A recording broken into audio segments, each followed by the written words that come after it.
My grandmother's nativity was the center of it all at Christmas. It was white with 24-karat gold trim. It was passed down from generation to generation. It was kept in the living room, and the kids were relegated there on Christmas Eve because all the adults were around the table.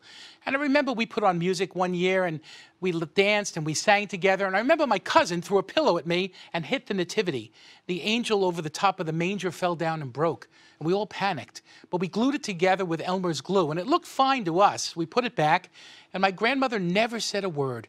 As we got older, we used to laugh when we saw that angel beat up and broken, but still holding that ribbon that says, "Glory to God in the highest." My grandmother knew, but she understood. She saw the cracks and the little missing pieces. We all did, but she looked behind it. And I think that's kind of present in my mind this year, cracked angels. I feel like the world has had a pillow thrown at it this year, and we're cracked, we're broken, and in obvious need of repair. This is a night to look beyond the cracks and missing pieces and see the great hope of this celebration. This is the day of hope when the world was changed.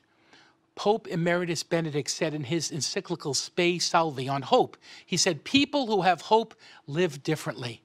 They live with the cracks and the missing pieces. They see the reality of the glory to God in the highest. There are 3 lines from these Christmas readings that just jump out to offer us hope. First, from Isaiah, the people who walked in darkness have seen a great light. God has shown us light in the midst of darkness, and he calls us to be part of the light. Second, Emmanuel, he shall be called, a name which means God is with his people.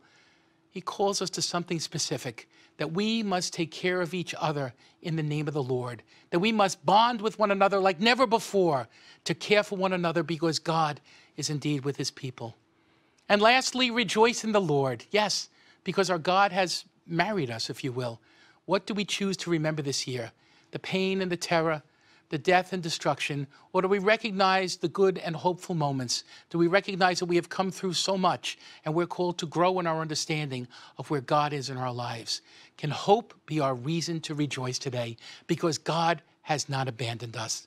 In fact, he's with us more intensely perhaps than ever before.